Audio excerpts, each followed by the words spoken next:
Kinumpirma mismo ng dating senador na si Ping Lacson na mayroon ngang mga blankong items sa bicameral conference report na nauna nang isiniwalat ni Congressman Isidro Ungab at dating Pangulong Rodrigo Duterte. Parami na nga ng parami ang naglabas ng ebidensya na tunay nga ang pananabutahe sa kaban ng bayan at sa tiwala ng sambayan ng Pilipino ng mga buhaya sa Kongreso at Senado. Nagpahayag din ng pagkadismaya ang dating senador na si Lacson kay Senadora Grace Poe na siyang chairwoman ng Committee on Finance dahil tila ba umamin na ito na pinaghati-hatian na nila ang bilyon-bilyong peso na budget para sa ayuda na labis ngang ikinadismaya ng taong bayan. Nauna nang itinanggi ni Poe na mayroong blanco sa BICAM report, subalit sa huling balita ay naghugas kamay na ang Malacanang sa pangyayari at ang dapat umanong managot ay ang Kongreso at Senado. Wala talaga kaming kinalaman dyan. Tanungin ninyo, mga congressmen, mga senator. Ayon pa nga sa ilang dismayadong netizens, it's more clear now. Kaya nila ginawa ng issue ang confidential fund ng OVP para mapagtakpan ang kanilang katiwalian. Anong tingin nila sa majority ng mga Pinoy?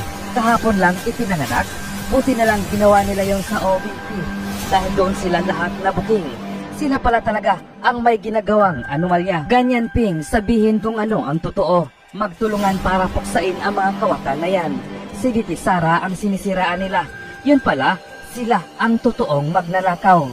Noon, bawat pagmumura ni FTRRD, billions of pesos ang bumabalik sa kaban ng bayan. Ngayon, bawat ngiwi ni PBBM, trilyones of pesos ang nawawala sa kaban ng bayan. Siguro, kung hindi nakarating kay PRRD ang anomalya ng gobyerno, kawawa tayo mga taong bayan. Grabe talaga ang gobyerno, mga walang puso. Bakit yung BICAM report na yan na linalabas, yung several, I think about 10 pages, na may mga items na blanco yung amount, pero pirmado, how can it be possible to affix your signature on pages na blanco yung alokasyon kung magkano? Yun ang unang-unang anomalya o controversy. Kasi pag pumirma ka ng BICAM report, kasi alam niyo yung BICAM report, subject to ratification, hindi pa final document yun. Correct. Although, pagdating sa plenary ng both houses at ira-ratify, hindi pwedeng amyendahan na yung BICAM report. It is only subject to rejection or ratification. Hindi nangyayari yung, eto na yung BICAM report, magkakaroon pa ng debate pa sa, of course, pwede mangyari yun, bago mag-ratify, pwede may tumayo at mag-question. Ang mangyayari doon, i-reconstitute yung BICAM, ibabalik sa BICAM yung report, supplementary report, para pag-aralan muli. Pwede sana nangyari yon dahil kung nakita ng ilang senador, at na-question nila sa floor bago magbotohan sa ratification na may mga blanco, valid yung ground para ibalik uli sa BICAM, mag-reconstitute yung BICAM at hindi i-ratify muna. Maski ma-delay yung pagpapasa ng budget at abutin pa ng Enero para magkaroon ng ilang panahon na magkaroon ng reenacted budget, mas mahalaga yon, mas mahalagang ma-correct yung mga mali kasi hindi pwedeng merong blanco. Noong 2018, natatandaan ko, para sa 2019 budget, meron din ganyan nangyari. Pero iba naman yung, parang deja vu nga ito nung malaman ko tungkol sa mga blanco. Kasi ang nangyari noon, nag-ratify kami, nag-ratify yung House sa ilalim ng ni Speaker GMA pa ito noon.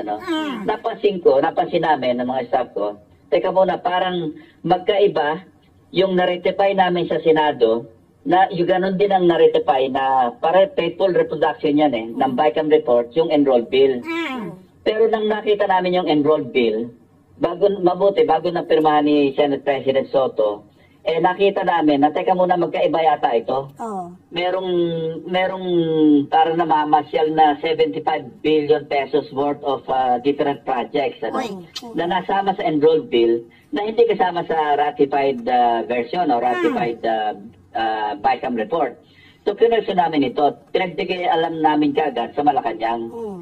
And si Pangulong Duterte, through ES Bingbong Medialdea, kinausap namin, nag-usap-usap muna kami. Ang maganda nun, nagkakausap kami ng majority sa minority.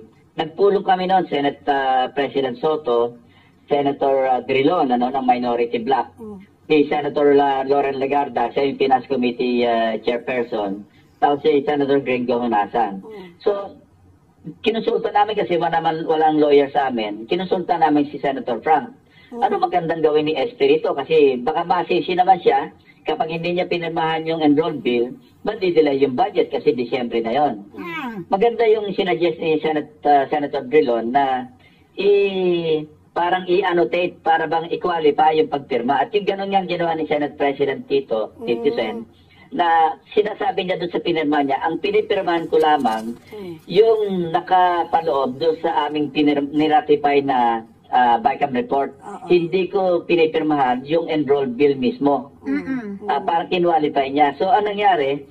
Masusing tiningnan uli ng Malacanang noon at nakakita pa sila ng additional pa mga 20 billion. Wow. So yun ang pinakamalaking dito message na ginawa ng Pangulo na umabot ng 95.3 billion pesos. Galing kasi yun sa Sana kung may nakakita rin senador na iba yung enrolled bill, assuming assuming. kasi maraming possibilities dito, hindi pa maliwanag eh. Yung bang mga blanco, sino nag-fill in the blanks? Correct. Kung yung mga blanco sa BICAM report doon sa Senate version na siya rin, I assume, na BICAM report ng House, napila pa nito noong pinrent yung enrolled bill, dapat bagsakan ng sisi rito yung House. Kasi ang nagpiprint ng enrolled bill, House hindi naman Senate eh. Kasi kaya nga nangyari nun, iniba nila yung enrolled bill doon sa ratified na BICAM report. So kung gano'n na nangyari, ang bunto ng sisi dapat nasa House of Representatives. Well, may part din ng Senate kasi bakit hindi nyo pinoint out? Teka muna, may mga blanco ito. O kaya, yung BICAM report na na-ratify natin, na iba sa enrolled bill. Ang isa pang problema na mas siguro, mas malaking controversy, kung as is, may mga blanco, I think most of the mga blank na appropriations nasa DA Department of Agriculture, meron sa NF, meron sa PCA, meron sa Fisheries, Office of the Secretary, may mga ganon, ano. Nakita ko mismo kasi napadala na ko ng kopya. And at least 14 senators ang nakapirma doon sa BICAM report na may mga blanco. So, doon pa lang sa ginawa ng Senate, medyo may problema na kasi blanco. At kung ang balikan ko yung kung ang pag-fill up ng mga blanco ay nangyari sa pag-enroll ng doon sa enroll bill, ang kasalanan nasa House.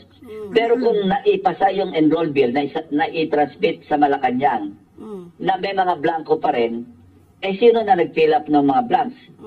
Eh di, malamang yung DBM.